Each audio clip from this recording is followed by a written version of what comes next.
Je vous emmène aujourd'hui à la découverte d'Auguste Herbin. Bien entendu, vous connaissez cet artiste, mais probablement comme beaucoup de gens sous le spectre de son alphabet plastique. Le musée Montmartre lui consacre une exposition que vous pourrez voir jusqu'au 15 septembre 2024 à Paris, qui permet de comprendre l'évolution et la maturation intellectuelle de l'artiste pour parvenir à son alphabet plastique tout à fait atypique. Nous explorerons ensemble cette première rétrospective parisienne qui se tient dans ce charmant musée, le musée Montmartre. Je vous emmènerai dans un voyage artistique au travers des différents mouvements du XXe siècle, puisque Auguste Herbin en aura été non seulement le témoin, mais également l'acteur. Alors, avant de vous faire découvrir ces 7 périodes créatives qui vont du post-impressionnisme à l'abstraction géométrique, en passant par le fauvisme et le cubisme, revenons sur Auguste Herbin en quelques mots pour le resituer dans le paysage artistique de l'époque.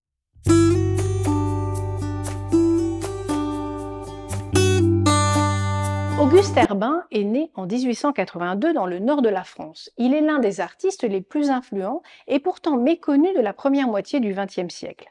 Il intègre les Beaux-Arts de Lille et quitte Lille en 1901 pour s'installer à Paris, la capitale artistique mondiale de l'époque, où il côtoie les figures majeures de l'avant-garde. Installé au bateau Lavoie, un lieu emblématique de Montmartre, Herbin participe activement au mouvement artistique qui secoue Paris au début du XXe siècle. Il traverse ainsi les grandes évolutions artistiques de son temps, du post-impressionnisme au fauvisme, en passant par le cubisme, avant de se consacrer à l'abstraction géométrique après la Seconde Guerre mondiale. Auguste Herbin est un pionnier qui ne cesse de se réinventer, explorant et intégrant les courants artistiques de son époque pour créer un langage visuel unique. Il est l'un des premiers à adopter le fauvisme et le cubisme, et son travail est rapidement reconnu par les critiques français et étrangers. Toutefois, c'est dans l'abstraction géométrique qu'il trouve finalement son expression la plus personnelle, notamment avec la création de l'alphabet plastique, une innovation tout à fait particulière, combinant formes géométriques et couleurs.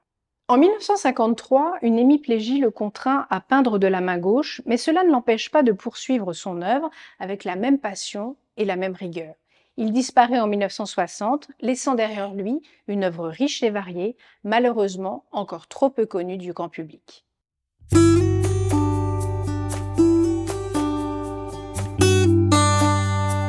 Dès ses premières œuvres, Herbin démontre une capacité à absorber et à réinterpréter les styles de ses prédécesseurs et contemporains. Tantôt inspiré par la peinture flamande ancienne, connue pour son attention minutieuse aux détails et sa richesse de texture avec l'exemple de Nature morte aux grenades daté de 1904, où la précision des fruits et des objets présents sur la toile reflète cette tradition de la peinture flamande. Ou encore un pas de côté dans le pointillisme, technique par laquelle de petites touches de couleur sont appliquées sur la toile pour former des images en jouant sur des effets de la lumière et de la couleur, avec comme exemple ce tableau « Toit de Paris sous la neige » daté de 1902. Cette période est cruciale pour comprendre l'évolution de Herbin car elle montre comment il utilise les techniques existantes comme tremplin pour développer son propre langage artistique. Cette première période post-impressionniste est donc essentielle pour comprendre les bases sur lesquelles Herbin va construire toute son œuvre future. On y perçoit donc un artiste en quête de nouvelles formes d'expression, expérimentant avec des techniques variées et posant les jalons de son parcours artistique unique. De 1905 à 1908, Auguste Herbin traverse une période essentielle de sa carrière en adoptant le fauvisme, un mouvement caractérisé par l'utilisation audacieuse de couleurs vives et de contrastes marqués. Influencé par des artistes comme Henri Matisse, André Derain et Maurice de Vlaminck, le fauvisme permet à Herbin de libérer sa palette et de se détacher des conventions naturalistes de la représentation. Cette liberté nouvelle est manifeste dans des œuvres où la couleur devient l'élément central de la composition, souvent appliquée en large aplat ou en touches vigoureuses, sans souci de réalisme, mais avec une volonté d'exprimer la vitalité et l'énergie du sujet. Chaque œuvre de cette phase révèle une intensité émotionnelle et une joie de peindre qui transcende les limites de la représentation figurative. La période fauviste d'Auguste Herbin marque un tournant vers une expression plus libre et plus audacieuse, préparant le terrain pour ses explorations ultérieures dans le cubisme et l'abstraction. Finalement, En se libérant des contraintes du réalisme, Herbin commence à développer un style personnel qui continuera à évoluer tout au long de sa carrière. Entre 1908 et 1912, Auguste Herbin se plonge dans le mouvement cubiste, une étape clé de son évolution artistique. Influencé par ses contemporains, Pablo Picasso et Georges Braque, qu'il rencontre au bateau Lavoir. Le cubisme, avec ses formes fragmentées et ses perspectives multiples, offre à Auguste Herbin de nouvelles possibilités d'expression. Il commence à simplifier les formes et à les analyser en éléments géométriques, abandonnant progressivement la figuration traditionnelle au profit de compositions plus abstraites. Durant cette période, Herbin participe à des expositions marquantes, notamment à la Section d'Or en 1912, où il expose aux côtés des plus grands noms du cubisme. Ses œuvres attirent l'attention de marchands influents, comme Léonce Rosenberg, qu'il expose à la Galerie de l'Effort moderne. Ce soutien permet à Herbin de gagner en notoriété et de poursuivre ses expérimentations artistiques. La période cubiste est essentielle dans la carrière d'Herbin car elle marque une étape de transition vers l'abstraction. C'est vraiment durant cette période qu'il établit les fondements de son style distinctif qui continuera à évoluer tout au long de sa carrière. Cette période voit aussi Herbin s'écarter momentanément de l'abstraction pour explorer un réalisme plus schématisé, influencé par le constructivisme. Vous voyez que Herbin n'a pas encore tout à fait terminé son cheminement. Cette exploration, bien que temporaire, montre sa volonté de ne pas se limiter à un seul style et d'explorer toutes les possibilités offertes par l'art moderne.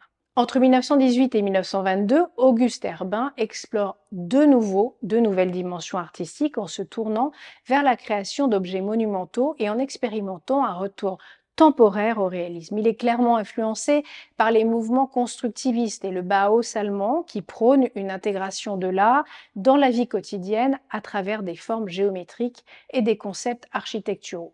Cette période est marquée par une recherche constante d'innovation et une volonté de repousser les limites de l'art conventionnel. Inspiré par cette philosophie, Herbin crée des objets monumentaux, des sculptures et des meubles décoratifs qu'il nomme objets totems aux formes simples, géométriques, souvent peintes de couleurs vives qui visent à intégrer l'art dans l'espace-environnement de manière harmonieuse. Cependant, cette période d'expérimentation rencontre un accueil critique mitigé et des échecs commerciaux. Les critiques de l'époque ne comprennent pas pleinement l'innovation de Herbin et son approche de la troisième dimension. Face à cette incompréhension, Herbin décide de revenir temporairement à la figuration, explorant un style qu'il qualifie de réalisme magique. Ce retour au réalisme d'Herbin est marqué par des paysages schématisés et des natures mortes aux lignes simples et aux couleurs vives.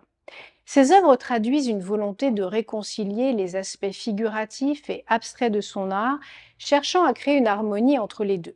Cette phase, bien que brève, peut paraître essentielle pour comprendre la polyvalence de Herbin et son refus de se laisser enfermer dans un seul style. De 1930 à 1943, Auguste Herbin entre dans une phase de recherche intense et de maturation de son style abstrait.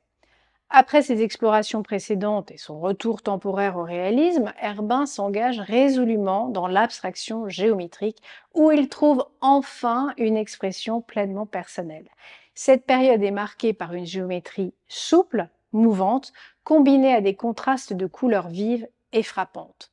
Influencé par la théorie des couleurs de Goethe, Herbin développe des compositions où des formes géométriques ondulent et se dynamisent par des jeux subtils de lumière et de couleurs.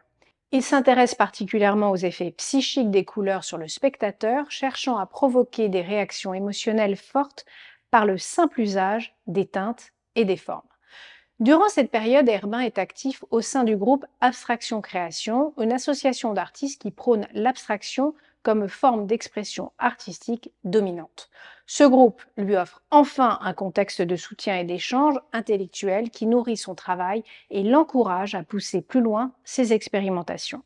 Herbin commence également à concevoir un système formel de correspondance entre les formes géométriques, les couleurs et les sons. Cette recherche finalement aboutit à la création de son fameux alphabet plastique, une tentative d'unification des arts visuels et musicaux à travers un langage universel de formes et de couleurs. Chaque lettre de cet alphabet est associée à une forme géométrique et à une couleur spécifique, créant un code visuel unique. De 1943 à sa mort en 1960, Auguste Herbin se consacre entièrement et exclusivement à l'abstraction géométrique et à la création de son alphabet plastique. Cette période représente l'apogée de son œuvre où il atteint une synthèse parfaite entre forme, couleur et composition. Il développe donc un langage visuel unique basé sur des formes géométriques et des couleurs, intégrant des concepts théoriques complexes et créant un système formel qui influence les générations futures. Cette période marque l'aboutissement de ses recherches et la pleine maturité de son art abstrait. Dans cet alphabet, 26 lettres sont représentées par des combinaisons de formes géométriques élémentaires comme le carré, le triangle, le cercle et le demi-cercle, chacune d'elles étant également liée à une note musicale. Par exemple, un cercle rouge correspond au Do, tandis qu'un triangle jaune citron représente un Mi. Cette innovation témoigne de l'intention spirituelle et utopique d'Herbin, visant à créer une grammaire visuelle et sonore pour un monde futur en perpétuel mouvement.